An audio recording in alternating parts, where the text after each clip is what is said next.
Alhamdulillah untuk kesekian kalinya kita bisa bertemu lagi setelah kemarin kita sempat ngelencer sama keluarga di Sarangan J. Alhamdulillah banyak sekali pengalaman dan hikmah yang kita dapat di sana. Moga-moga nggak kapok lagi nih, kita kesana lagi. Enggak apa-apa, ini monggo kalau ada lagi apa ini? Enggak. Insya Allah siap. Alhamdulillah matur nuwun untuk semuanya, kemarin kehadirannya sangat menyenangkan sekali. Oke, kita masuk kepada tema yang ke-10, jadi nggak kerasa sudah ke-10 nama atau sifat Allah yang kita kaji.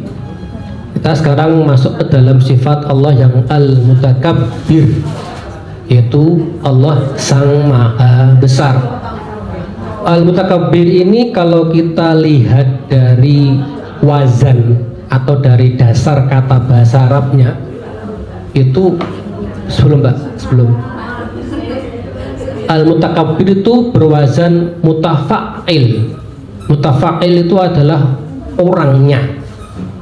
Nah, kemudian next diawali oleh takabbaro, ya takabbaru, takabburon.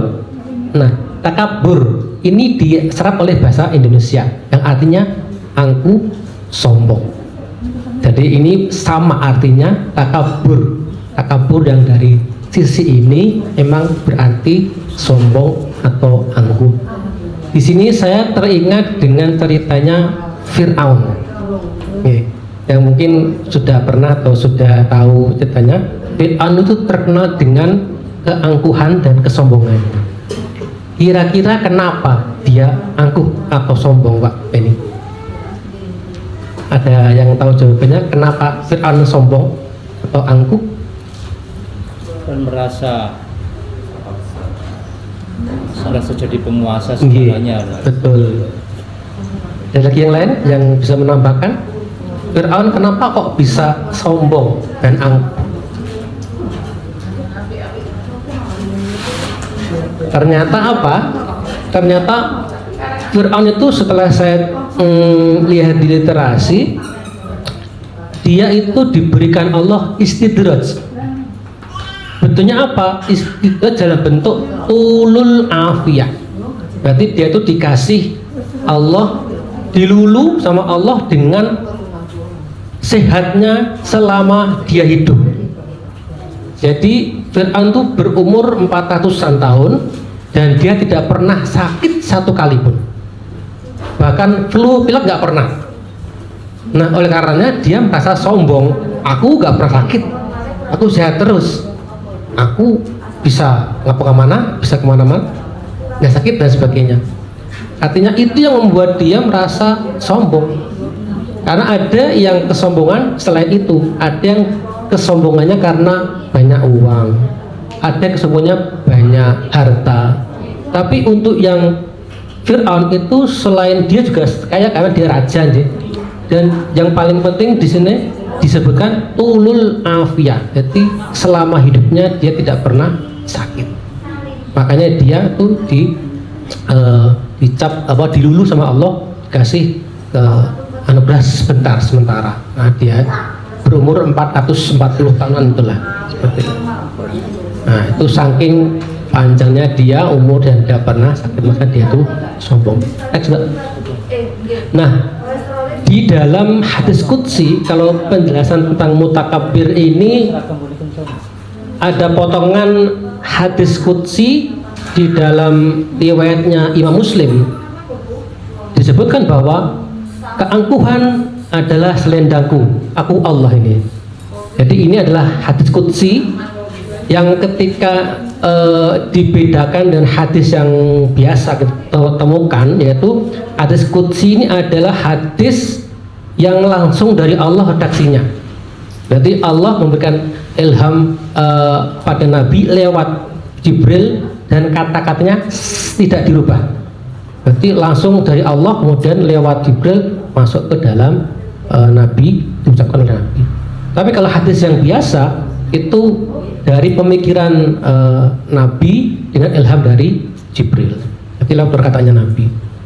Nah, ini apa? Beliau menyebutkan hadis kursi adalah keangkuhan adalah selendangku, aku Allah.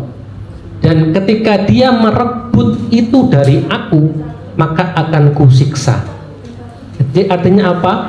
Ini adalah haknya Allah. Sombong itu haknya Allah. Kita tidak bisa sombong karena kita nggak punya apa-apa. Kita dari lahir tidak punya apapun yang kita bisa banggakan. Kita aja nggak punya baju kok setelah kita lahir. Kita cengar nggak punya apa-apa, nggak ada baju. Bahkan kita nggak beragama. Karena apa? Ketika kita lahir, kita dipengaruhi oleh orang tua dan lingkungan kita. Kita mau beragama Islam, beragama Nasrani, Yahudi, bahkan Majusi, itu adalah karena pengaruh dari orang tua dan lingkungan di mana dia dilahirkan. Jadi makanya tidak salah kalau semua bayi yang lahir, baik itu orang tuanya Muslim, Nasrani dan sebagainya, itu suci. Karena apa? Karena belum ada pengaruh yang lain, masih suci, dan ketika dia meninggal, dia langsung mendapatkan jatah surga karena tidak ada pengaruh buruk sebelum atau setelah lahir itu. Dan makanya anak-anak yang lahir di meninggal, apapun agama orang tuanya, dia tetap akan masuk surga. Oke. Next. Nah, kemudian ini diperkuat dengan hadis Nabi juga, yaitu diriwayatkan oleh Imam Muslim, la yadkhulul jannata man kana fi qalbihi mithqalu dzarratin min kibrit. Jadi tidaklah masuk surga orang yang memiliki kesombongan seberat atom sekalipun. Mithqalu dzarratin itu seperti atom ya, atom. Jadi kita tidak berhak mempunyai kesombongan. Masya Allah, ini menjadi kita pelajaran bagi kita bahwasanya apa yang kita sombongkan, kita nggak punya apa-apa sebenarnya. Semua ini kan adalah titipan, bahkan anak pun juga titipan, harta pun juga titipan. Kita di sini adalah cuma sebagai pengawal, kayak tukang parkir, Pak. Kita itu kalau markiri, itu kan ketika ada mobil masuk, motor masuk, kemudian diambil orangnya, kita kan nggak gelo toh, oh itu kan orangnya milik dia. Kita nggak usah mikir, oh nggak boleh diambil, enggak. Kita akan, legowo, kita bukan milik kita. Jadi ada parkir yang kita bisa jadikan contoh. Bahasanya kita di sini adalah cuma tukang parkir. Punya anak 1, 2, 3 itu adalah titipan semuanya. Mau diambil kapan oleh yang punya, ya monggo. Saya teringat pada suatu cerita sahabat Nabi. Berarti dia tuh punya anak, disayang sekali sama orang tuanya. Kemudian orang itu, bapaknya itu pergi keluar dan sebagainya lama. Pulang-pulang sebelum masuk rumah itu diajak ngobrol sama istrinya. Pak, yang punya sudah ngambil. Apa? Yang punya sudah ngambil. Apa sih Bu? Gimana? Yang punya kalau ngambil boleh nggak? Ya boleh-boleh aja. Ya sudah, anak kita sudah diambil oleh Allah. Loh, kok bisa? Ingat Pak, itu titipan. Nah, akhirnya dia, oh iya ya Allah. Kemudian dia mikir, iya itu titipan dan dia harus menerima. Walaupun dia kasih sayang sangat, dia itu sama sangat cinta sekali. Jadi artinya kita di sini coba mengamalkan bahwasanya atau menjadikan kita introspeksi. Mari kita membuat atau kita anggap semua ini adalah titipan. Jadi kalau diambil oleh orang yang punya, ya sudah, kita coba ikhlaskan apa adanya. Kemudian Mbak itu lagi diperkuat oleh satu lagi ada Quran, yaitu Bismillahirrahmanirrahim, alaysa fi jahannam maswal lil mutakabbirin. Di sini lebih ditekankan lagi, bukankah neraka jahanam itu tempat tinggal bagi orang yang menyombongkan diri? Nah, ini Allah sekali lagi menantang atau menyebutkan bahwasanya mutakabbin itu adalah orang yang tidak pantas berada di surga. Masya Allah, ya, kita diingatkan oleh Allah bahwasanya ini adalah suatu introspeksi pada kita untuk kita melihat, mencoba diingatkan kita di sini tidak punya kesombongan apapun. Next, Mbak. Nah, jadi kita di sini sebenarnya mempelajari Asmaul Husna itu punya harapan menemukan yang namanya sesuatu di dalam kotak. Saya menyebutnya sebagai kotak Pandora. Kotak Pandora itu isinya apa? Tergantung dari apa yang kita pelajari. Nah, kemarin sempat saya belum menerangkan di ketemuan Al-Jabar kemarin pada Sarangan itu, ternyata ketika kita mempelajari Al-Jabar, harapannya kita mendapatkan nur. Nur apa? Nur keteguhan hati. Keteguhan hati apa? Semacam tameng dari pengaruh-pengaruh buruk yang masuk ke kita. Jadi kita itu berharap ketika kita mempelajari Al-Jabar kemarin itu ada hal yang membuat kita teguh dan tidak mudah terpengaruh oleh banyak pengaruh buruk. Ya, sekarang ini kan kayak semacam ada hoax, ada hate speech, ada berita tidak benar, ada provokasi dan sebagainya. Nah, itu ketika kita mempelajari Al-Jabar dan kita mendapatkan nur Al-Jabar itu, kita insya Allah mendapatkan kekuatan dan keteguhan untuk tidak mudah terpengaruh oleh hal-hal yang buruk. Itu kalau kita mendapatkan nur Al-Jabar. Nah, kalau yang nur Al-Mutakabbir, kita ini diharapkan mencoba mendapatkan hadiah berupa zuhud.